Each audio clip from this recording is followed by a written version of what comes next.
to the cloud. We're going to record to the cloud. And we're recording. Welcome everybody to Bella in Your Business. Today, I've got one of my long-term clients with me, Joanna, and she is absolutely amazing, you guys.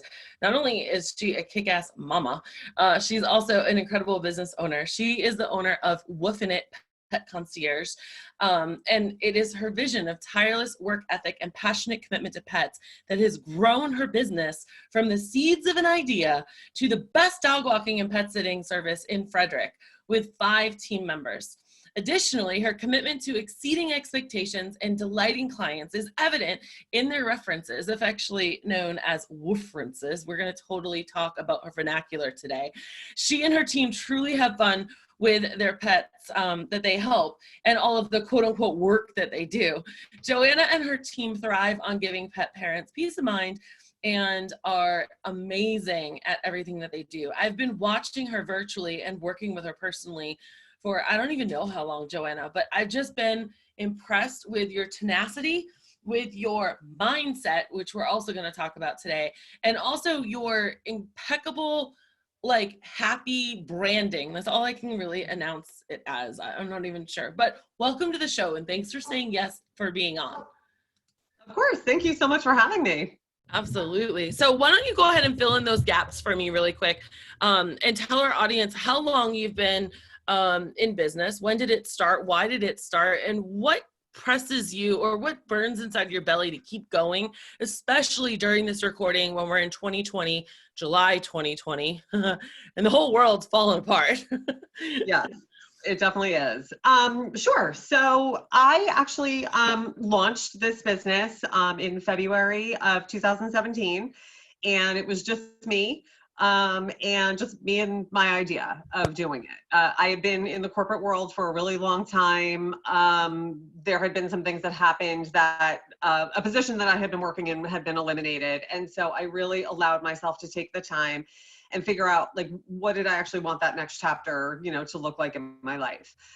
So after, taking a couple months, doing a lot of research, kind of trying to figure stuff out, I launched this business with kind of a wing and a prayer and myself. And so that was February of 2017. And then by May, I brought on my first team member.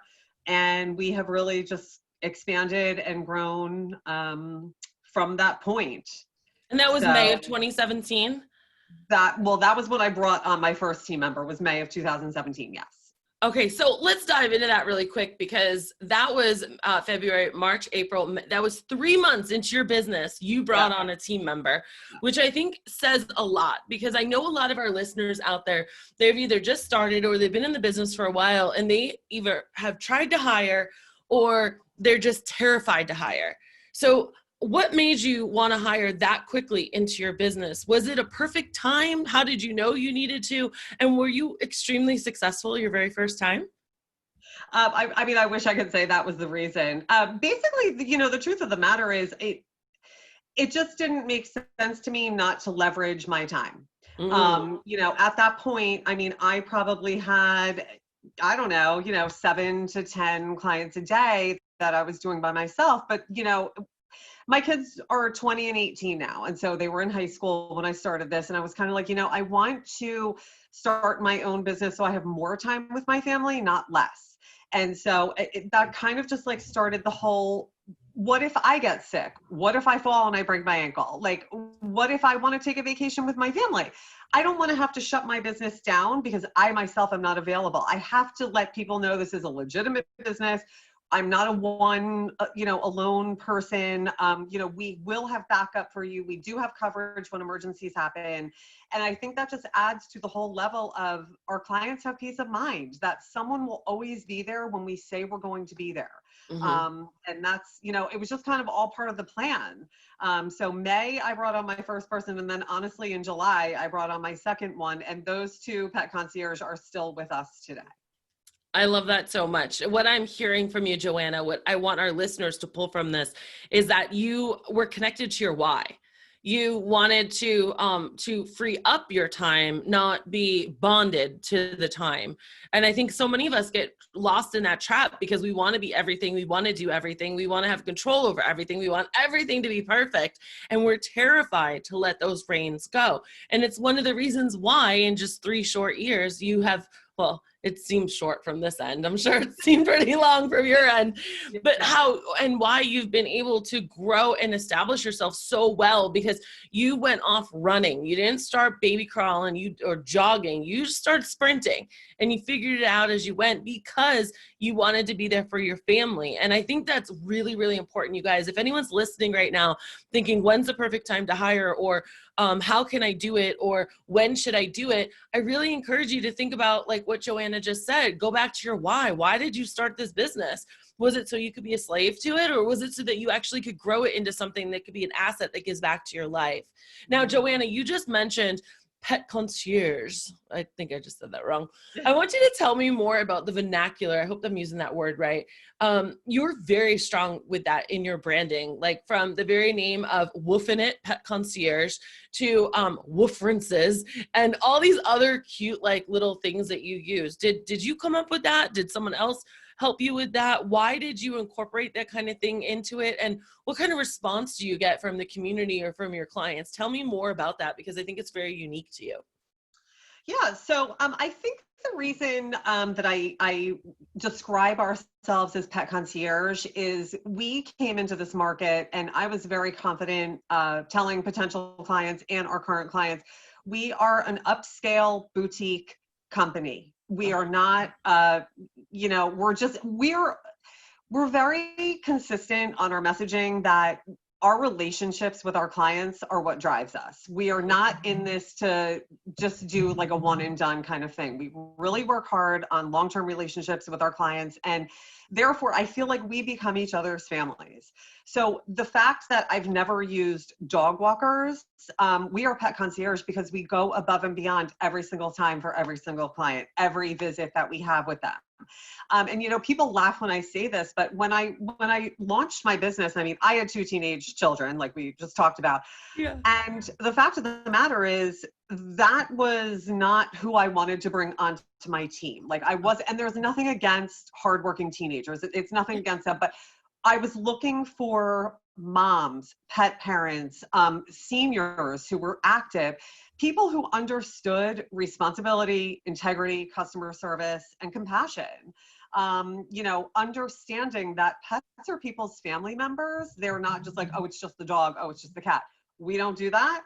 And so that's why I dove into this market being like, we are an upscale, just a different company than what is already existing in our marketplace. And so I've just gone with that. You get me so freaking excited. You get my tail wagging, girl, because everything that you're saying, I bet a lot of our listeners right now are like, oh yeah, me too. I feel the same exact way. But guys, this is the difference between saying it to yourself and actually living it in what she just mentioned, messaging. Her messaging says that all. And everything from, everyone calls them dog walkers, right? And it's a little bit different. And I bet it actually opens up a lot of conversations for you, Joanna, where they go, wait, Pet Concierge, what exactly is that? Do you get that a lot? And how do you answer that? We do. And, I love, having conversations start that way because, people are wanting to know what the difference is with our company. And I'm always more than happy to explain it. It just basically, because a lot of times people are like, oh, do you do boarding? Do you do grooming? Because I understand the word concierge, it does encompass like all the services. Sure. But where that brings the conversation to is, I say, look, we do A, B, and C. For all the other services that you're looking for, I have an amazing network of professionals in this industry that I am more than happy to refer you to who can, help you with the actual services that you're looking for if we don't provide it. Yeah.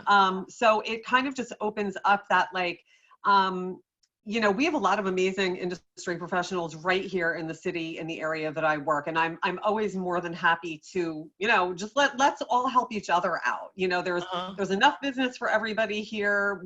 We should be collaborative and not competitive. And I think that mindset, it's just not a scarcity mindset. There's enough for everybody out there. And a client that isn't right for me, I'm happy to pass it along to, someone else that they might be a better fit for. I love that so much. So far we've covered the fact that you have a clear why that helped you really get off on the right foot fast. And then that you had a clear vision of what you wanted it to become, which only helped make your branding stronger and make you stand out. Tell me where all this mindset comes from. Like, do you read books? Do you listen to podcasts? Where do you hang out? Like, what is this all about? Because I mean, this is tough, especially this year. And we're going to get into COVID and how you reacted or responded to it rather. But how does one, talk to the listeners that are listening to us right now that are they're just feeling so defeated right now. Like, how do you stay you? Yeah, I mean, it's really hard. And I will say it's a daily, you have to do it daily, right? But basically I started on the mindset path and like learning about it, probably about a year or so before I launched this business. Like I said, I had been in the corporate world for my entire career, and I really hated every single job that I ever had. And, I said to myself, there's got to be more out there for me. And what I came to recognize is I'm just a really bad employee. And that doesn't mean I'm not a hard worker. Yeah, it just means like and it's not like I'm a control freak or anything like that either, but I just don't like working for somebody else. And so I had to, for a long time, I didn't believe that there were any options, right? Like, you grow up and you're like, okay, you're going to graduate high school, you're going to go to college, you're going to get a job, you're going to work for somebody else.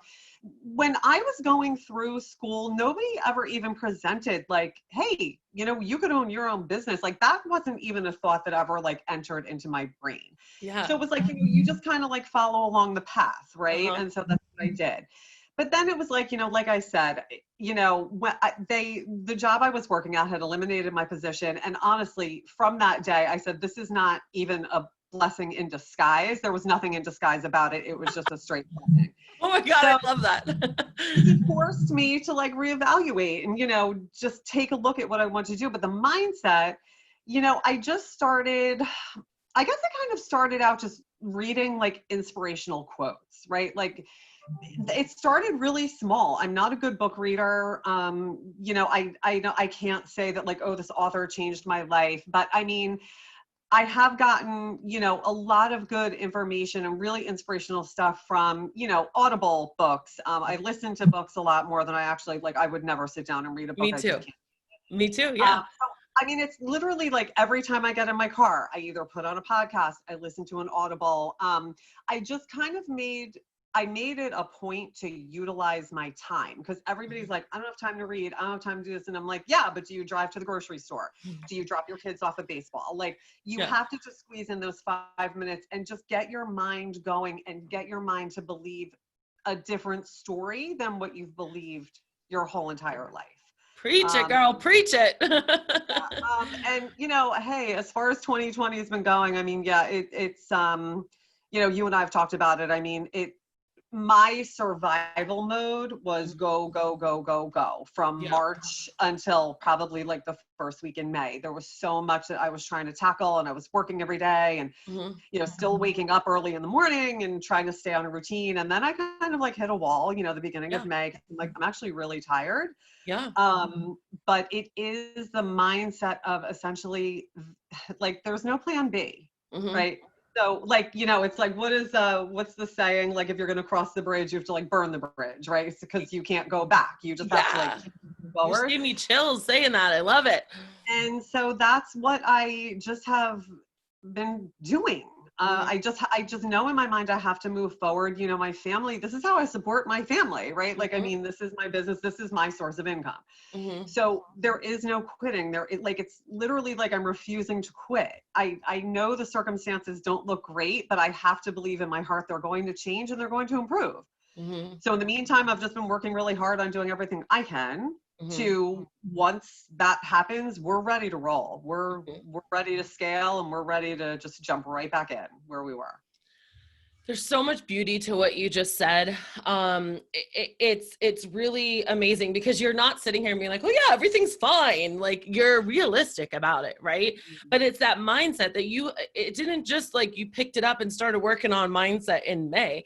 This is something, like you said, that you started before even you started your business. It was an intentional decision. And every single day it's an intentional decision when you drop the kids off at baseball, or you're driving, or you're cooking, or you're doing laundry, stuff that we talk about on this podcast, you guys, all the time. One of the things that has always drawn me to you is as you are in the mastermind, every time we do something, every time there's a call, a training, or whatever, you are front and center there. You're like, give it to me. How can I do this? I watch you as you work through it and take the parts that like you want to take and leave the parts that you don't want to take, which is totally fine because it goes back to your why. It's like it's like a litmus test. It's like, I see this happening from afar with you, and it just excites me because you have this vision, and because you have this branding, and because you have this why. As you're learning, you're so much, I don't know how to say this, like well off than someone else who's just like, I'm going to learn and read everything. I'm going to soak it all up, and I'm not going to do anything about it. And then there's other people that learn and read everything and then try to do everything and then wonder why it doesn't work. But you just have such a strong core why and vision of your business that it is so beautiful to see you take things and go with it. And one of those examples is we talked about doing a campaign, a local campaign. We talked about this in the Better Marketing and Bella program that you're in, and as well as the Mastermind. And it was really cool because you came up with this program. I'll let you explain it. Why don't you explain it to our listeners? Yeah, so it was basically, and I'm actually trying to even remember what all the details were about it, but essentially it was part of like the sidewalk chalk campaign that, when everybody was in quarantine, there was so much sidewalk chalk, drawings all over the neighborhoods and everything. And so I kind of took that and ran with it. And in our local park here in downtown Frederick, I just found like it's like a covered red, like track kind of thing. And so I just went down there with my daughter, and I had her kind of, draw these pink like paw prints there. And it was basically, it said our company name, wasn't it? And it was like, take a picture, tag us. And we, gave away prizes, and we gave away, little cute things, right? To like the local smoothie place, or, a couple free visits, or 10% off your next month, or whatever it was. But it just like, it was really fun to see like our clients and people who aren't our clients just, find the spot. And, it was almost like a scavenger hunt, like type of thing. Having them find the spot, take the pictures of their puppies, tag us in it. It was just, a fun thing to do while, people were really kind of feeling down, but, hopefully it helped lighten things a little bit. And then you also did this other thing, the Everyday Heroes program, and like actually got a whole like PR thing around it. And I know that you're still in the process of trying to get that off the ground, or get the publicity for it out there. Explain to our listeners what that is. Right. So, I've been, like I said, during this time, just really been trying to work on my business instead of in my business. So making improvements and adjustments in a lot of areas as much as I can. And so one of the things that I came up with was I developed a program. We called it the Everyday Heroes program. And it's basically a 20% discount off our daily dog walking services for any first responder. So first responder could be EMT, doctor, nurse, teacher, police officers, firefighters, anybody who is working these front lines for us during these crazy times. We want to make sure our community knows that we are there for them as a resource. Because I know obviously, people have pets, but when you're working a 16, 18, 20-hour shift, I mean, that creates a lot of guilt.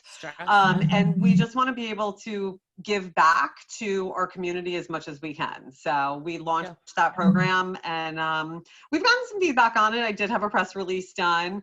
But yeah, I definitely am still kind of working on implementing and, just kind of getting it out there for our community so they know it's available to them.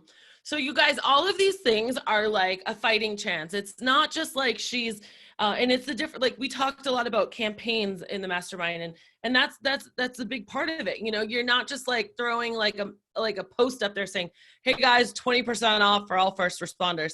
Like you're making it a big deal. You did videos, you wrote a blog on it, you did graphics on it. Like you're going to be reaching out to people about it. Like you made a mini marketing plan and are going for it. And then you're surrounding yourself with other people that are also doing stuff. Tell me more about, and I'm putting you on the spot here, but this is where we communicate, like Monday through Friday, you and I, right? Mm-hmm. Tell me more about any ideas or excitement or juices, creative juices that you've got from just being in the mastermind and chatting it up with people. Cause I see these sparks happen all the time, and I'm just like, go guys, go. Like, it's so exciting.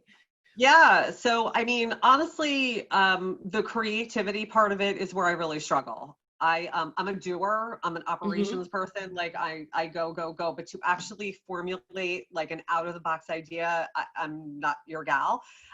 So that's why the mastermind has been so amazing for me, because I love the open dialogues that a lot of people like share, like, hey, what are you guys doing about this? What should we do about this?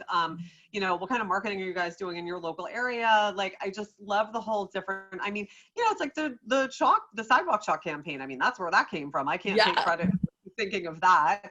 And, you know, just all the marketing, and just the really good, like, community, just inspiration that I get from just being in these groups with other really smart, creative people has just helped me, you know, so much. And I mean, I will say, you know, a big piece of the reason I think like I was able to move forward during this, you know, crazy like quarantining and stuff that we've been having to deal with, you know, is when you set up that COVID survival group for us. Yeah.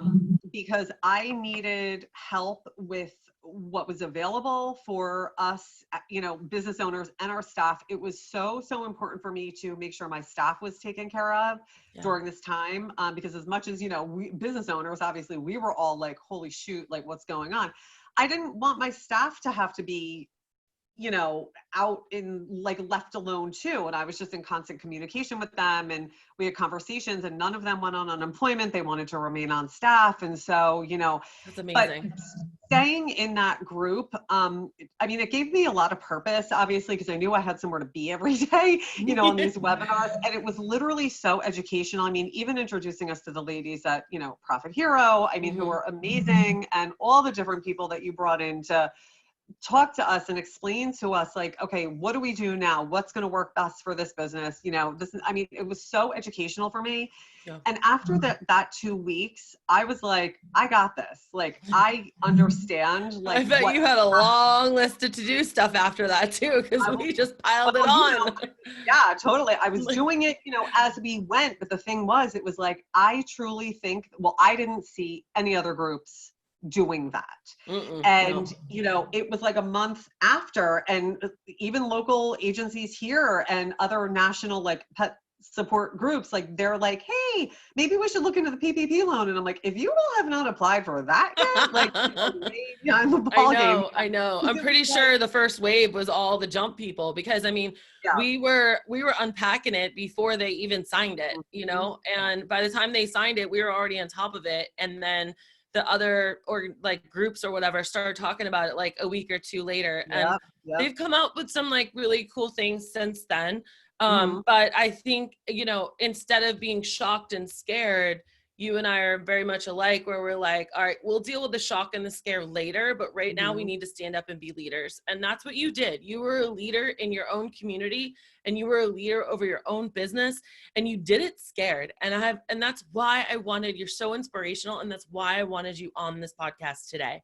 Why don't we kind of like wrap this up a little bit with, give me a couple of lessons that your business has taught you that you just, you know, never really expected or you know, are thankful for?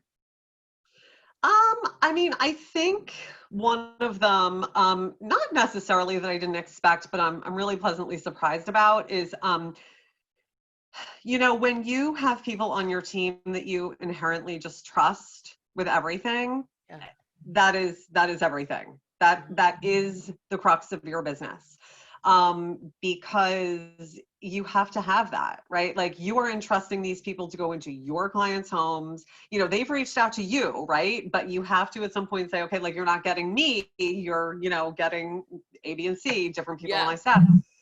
And, if you don't have that inherent trust in your team, then I don't even know how you would do it. It doesn't work, right? So giving that independence and trust to your team is just, to me, it's everything. And I feel like they will give that to you back, right? Because it's like, there's not this micromanaging, like, you're 5 minutes after the start time. It's like, it's just, they know, their limits. I know their limits. And I will say, finding people that are better than you at things is a total strategy for me. Preach.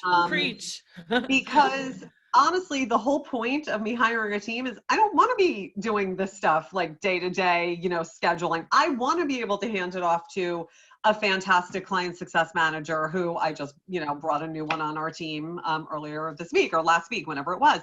So, my whole point is, once like the networking starts up again and we're actually allowed to like be in other people's presence, like that's what I do. I like going to the networking things. I'm a member of our local chamber, so it's like I like being out there meeting people.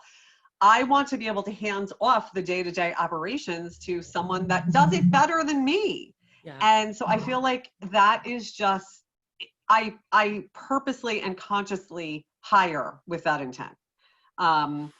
Because I don't want people to be like, oh, I only want Joanna doing this. I only want Joanna that. Like, that's not the way this organization works. And I don't want people to want that. I want them to trust me enough as the owner of this company that I've vetted my people enough. And if I trust them to be in your home with your pet, you can 100% trust them too. Well, that is a winning attitude. And I hope that everybody hears that last part, because that was so important. I want someone that is better than me at doing it. I think I've heard that in the E-Myth, Michael Gerber too. But that mindset will get you everywhere, you guys, everywhere. Just watch and look at Joanna and what she's been able to do in just 3 short years. I mean, that's incredible. Joanna, how can people go cyberstalk you? Because I'm sure at this point they're like, who is this chick? What is this branding you guys talked about? And I want to see how she talks about everybody on her site and in her social. So how can they find you? Yeah, absolutely. So my business Facebook page is Woofing It Dog Walking. So you can hop on there and follow me. I am pretty sure Instagram is the same, Woofing It Dog Walking. And then of course, anybody can just hop on our website, which is woofingitdogwalking.com. Or just, you can email me. My email is joanna@woofingitdogwalking.com. Awesome, you guys. I want to thank Joanna so much for spending her time with us today and to inspire you. We also would love to know, where are you listening to this podcast? What are you doing? Are you dropping the kids off at baseball or cooking dinner? And while you're telling us where you're listening to it, tell us what your biggest takeaway was, because I'm sure that Joanna, and I know myself, would love to know what the most important thing was that stood out to you. So go ahead and message us and let us know wherever you saw this podcast posted. Also, if you love this episode, I'm going to just unapologetically ask you to go ahead, like, share, subscribe, and leave a 5-star review if you think that it deserves that. But I mean, come on, this episode was amazing. You guys, it is a tough time out there, and I just want to encourage you, keep your head up. And when life gets you down, always remember to keep jumping.